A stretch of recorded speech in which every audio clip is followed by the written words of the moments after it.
Esse é um raro exemplo de um muscle car que veio aqui para o Brasil, o Ford Maverick. E aí já vou perguntando logo de cara, qual é o melhor, Mavecão ou Paleira? Vamos lá. Para entender o Maverick, devemos entender o contexto em que ele foi criado. Na década de 60, os Estados Unidos estavam em uma crescente economia, no qual as pessoas de diversas classes estavam comprando carros. A Ford já tinha o seu carro-chefe da época, o Mustang, porém ele não era tão convencional, devido ao consumo e altos cuidados com os motores.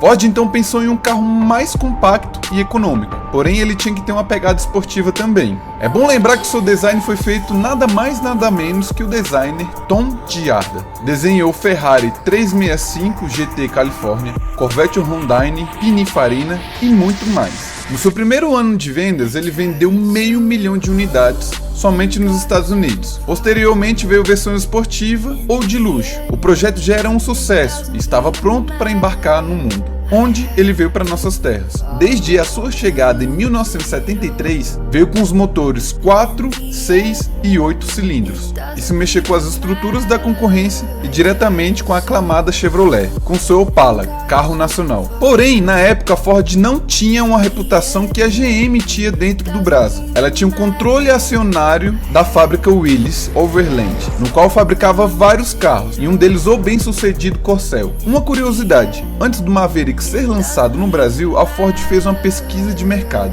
levando 1.300 pessoas para escolherem um entre 3 carros, sem nome, sem logo, sem nada. Eram eles o Ford Cortina, Ford Taunus e o Ford Maverick. Ford Taunus ganhou na votação. Nós éramos mais familiarizados com o design europeu, que no qual semelhante ao Opala. Porém o motor do Taunus era complexo e pequeno demais para fabricar no Brasil. Então a Ford escolheu o segundo predileto das votações, já que parte das peças do motor Willys davam para ser usado na fabricação do Maverick. Em 73 a Ford finalmente abre o Maverick para a imprensa. O primeiro jornalista a dirigir o Maveco era o Luiz Carlos Seco, que dirigiu a primeira vez em São Bernardo do Campo, no qual intitulou a sua reportagem no jornal como o primeiro passeio no Maverick. Em resumo, ele colocou assim, que era um carro silencioso, confortável e ágil. Posteriormente veio a versão GT, importada dos Estados Unidos, com motor V8. A versão super luxo vinha com a versão coupé 2 portas ou 4 portas sedã, automático de 3 marchas. A versão GT V8 era com capô diferente para acomodar o motor, ele vinha com presilhas de alumínio, só vinha na versão manual 4 marchas. Isso era muito rápido para o contexto da época. Lembra que a Ford economizou usando peças do motor de 1930 do Willys? Então, isso fez com que o Maverick 6 cilindros tivesse torque, porém muito lento, já que era um motor entre aspas de um Jeep. Além disso, era um beberrão. Se fosse para ir pro bar, teria que ir a pé, já que 2 bebendo saía muito caro. A sua versão GT